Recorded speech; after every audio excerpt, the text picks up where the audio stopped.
নমস্কার, বাংলা সাহিত্য চর্চার গ্রুপে তোমাদের সকলকে স্বাগত জানাচ্ছি। আজকে আমরা কথা বলবো উৎপল দত্তের লেখা টিনের তলোয়ার নাটকটা নিয়ে।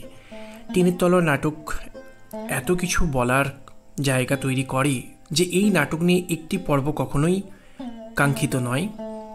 আজকে আমরা টিনের তলোয়ার নাটকের মূল বিষয়বস্তু নিয়ে দু চার কথা তুলে ধরবার চেষ্টা করব। টিনের তলোয়ার নাটকটি সম্পর্কে কিছু বলার আগে আমাদেরকে আগে বুঝতে হবে উৎপল দত্ত মানুষটা কেমন ছিলেন।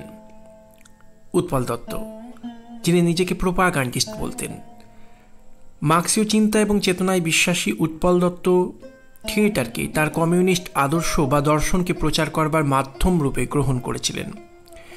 নাটক নিছক চিত্ত বিনোদনের ক্ষেত্র নয়।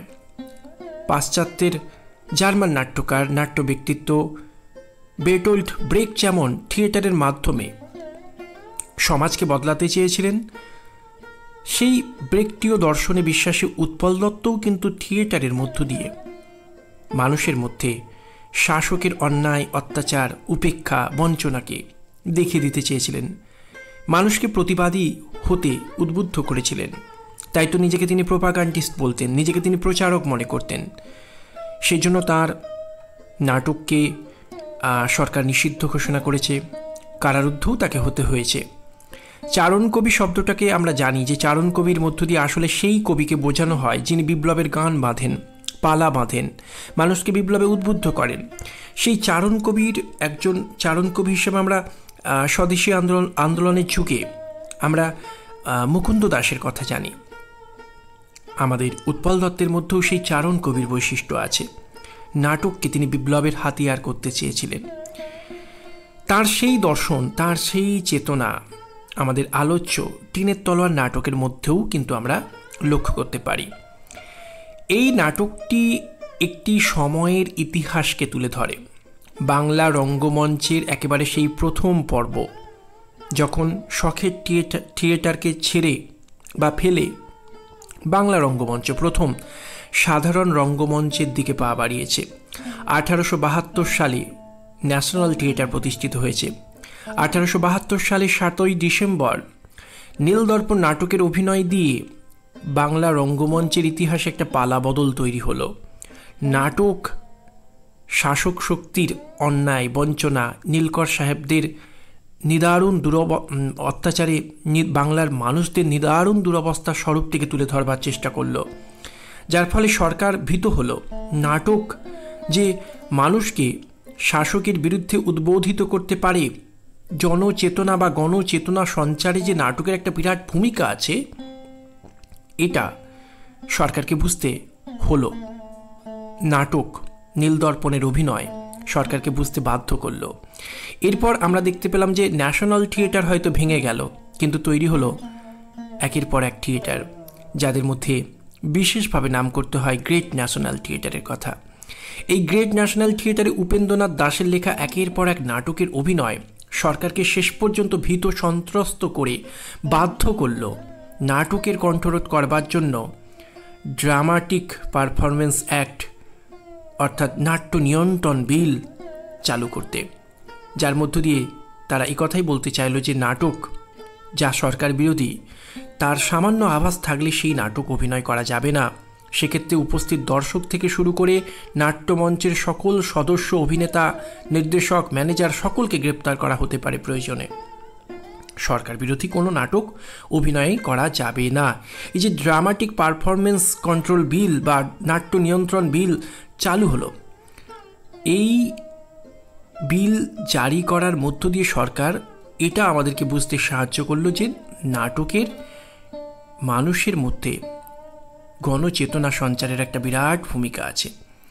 যাই হোক, সেই 1872 সালে ন্যাশনাল থিয়েটার প্রতিষ্ঠার লগ্নকে সামনে রেখেই ন্যাশনাল থিয়েটার প্রতিষ্ঠার শতবর্ষ পূর্তি উপলক্ষে আমাদের উৎপল দত্ত লিখলেন তাঁর টিনের তলোয়ার নাটক, যেখানে তিনি সেদিনের যারা নাট্যকর্মী, যারা থিয়েটারের মধ্য দিয়ে শাসকের বিরুদ্ধে বারবার সমস্ত রকমের রক্তচক্ষুকে উপেক্ষা করে নিজেদের কথা বলেছে, মানুষকে জাগাতে চেষ্টা করেছে, গণ সচেতনতা তৈরি করবার চেষ্টা করেছে, শাসকের মুখোশ খুলে দেবার চেষ্টা করেছে, সেই সমস্ত থিয়েটার প্রেমী মানুষগুলোর প্রতি একটা শ্রদ্ধা নিবেদন করবার চেষ্টা করেছেন তিনি তার টিনের তলোয়ার নাটকে।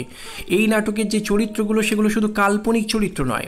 এই বেণী মাধব, এই বসুন্ধরা, এই ময়না কিংবা বীরকৃষ্ণ দার মতো থিয়েটারের ব্যবসায়ী মানুষগুলো যারা থিয়েটারটাকে ব্যবসার উদ্দেশ্যে ব্যবহার করতে চেয়েছিল এবং থিয়েটারের ব্যবসার উদ্দেশ্যে শুধু পরিচালনা করেনি, থিয়েটারের নারী অভিনেত্রীদেরকে নানাভাবে নিজেদের ভোগবাসনা চরিতার্থতার উপাদান হিসাবে কাজে লাগাতে চেয়েছিল।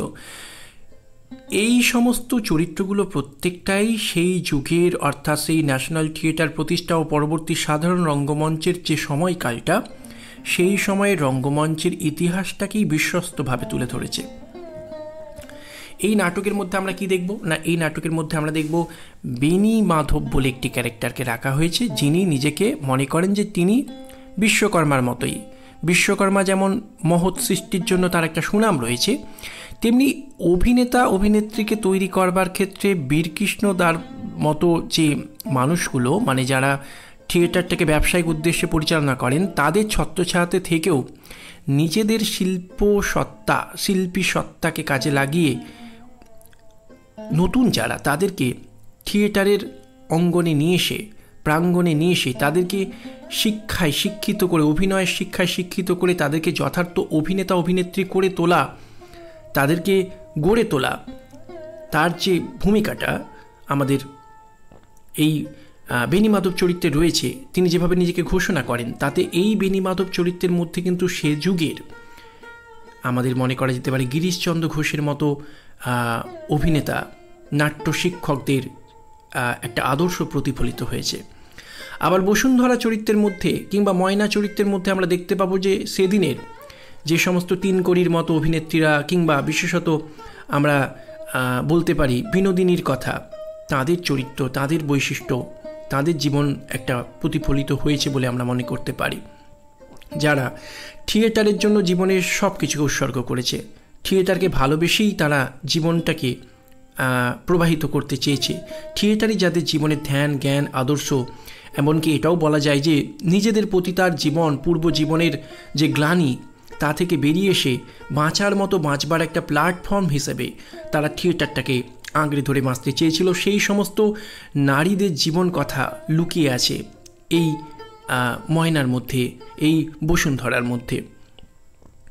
কিন্তু এই সব কিছুকে ছাপিয়ে এই নাটকের যে মূল আবেদন, সেটা কিন্তু স্বাধীনতার চেতনাকে, শাসক শক্তির অন্যায় বঞ্চনার বিরুদ্ধে সরব হবার ক্ষেত্রে থিয়েটার বা নাটকের সেদিনের যে ভূমিকা ছিল, তাকেই শ্রদ্ধার সঙ্গে স্মরণ করেছেন উৎপল দত্ত।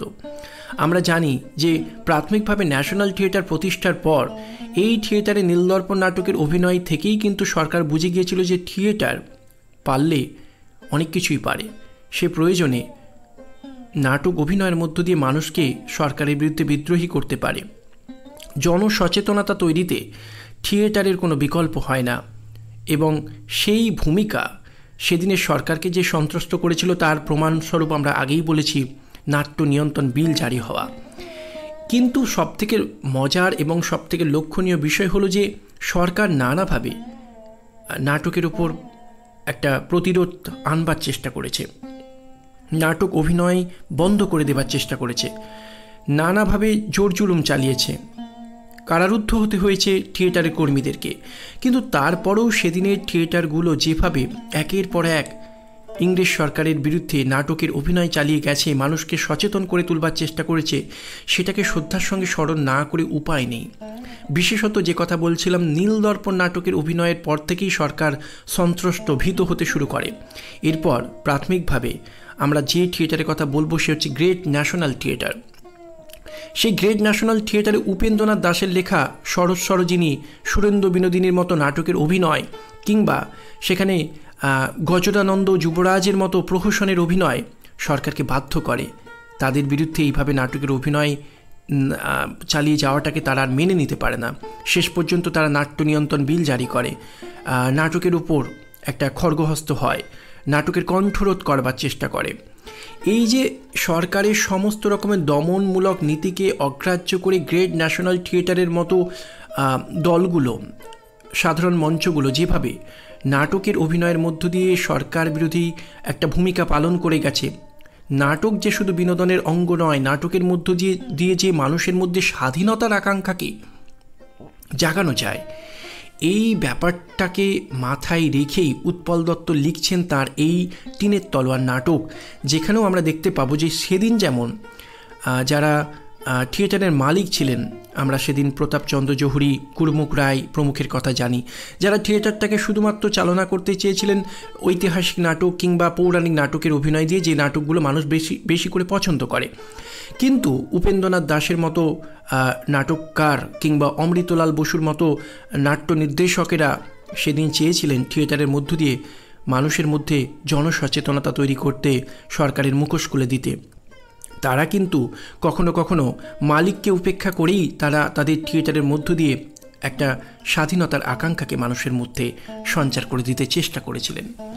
সেই যে তাদের একটা বিপ্লবী ভূমিকা, সেটাকে স্মরণে রেখেই কিন্তু এই নাটকেও আমরা দেখতে পাবো যে সেই জায়গাটাকেই কেমন করে শ্রদ্ধার সঙ্গে উৎপল দত্ত ফুটিয়ে তুলছেন। এখানেও আমরা দেখতে পাবো সেদিনের গুরুমুখ রায়ের মতোই একটা চরিত্রকে এখানে রাখা হয়েছে ব্যবসায়ী হিসেবে, যার নাম আমরা দেখতে পাবো, তার নাম হচ্ছে বীরকৃষ্ণ দা। এই বীরকৃষ্ণ দা চান না যে তাদের থিয়েটার, অর্থাৎ তাদের যে থিয়েটার, সেই থিয়েটারে কোনোভাবেই কোনো রকম দেশাত্মবোধক নাটকের অভিনয় হোক। সেই জন্য তিতুমির নাটকের অভিনয় তিনি বন্ধ করে দিতে চাইলেন।